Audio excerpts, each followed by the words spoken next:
Hello guys! Alam mo na akong typical day as a senior citizen and a retired teacher.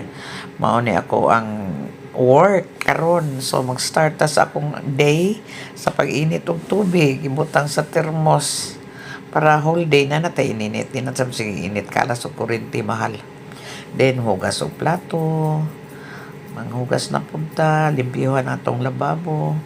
Gamay ra gud og hugason pero manghugas yun no. Lisod po nung di ta manghugas.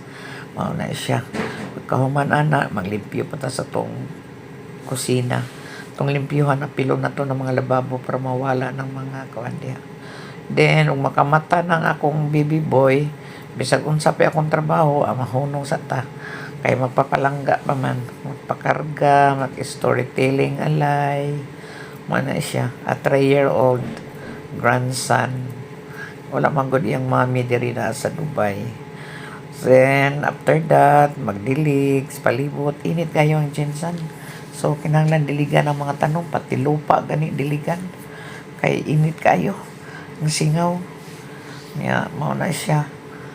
Ang limpyo-limpyo niya na lang. So dilig na po niya ng hapon ug malandong mo sa napunta mag limpyo-limpyo sa palibot pero diligan na sa natatong tanong every morning and afternoon magdilig jud ko kay wala ko'y trabaho kay ug na ko'y trabaho na ko'y lakaw di madiligan mga matay lagi mga na siya as plantita mao na akong mga tanong pero very ordinary ra gud pero malipay na ko anak mawala na akong stress ana nila niya mao na akong mga kalipay o di ba pagkahuman ana dilig-dilig atong tanaw na itong mga kuan mga labhunon kay na matay daghang labhunon pod ano mo na ko kog laba bisag ginagmay lang sayang po kay init karon init kayo niya di ta ka laba no di ba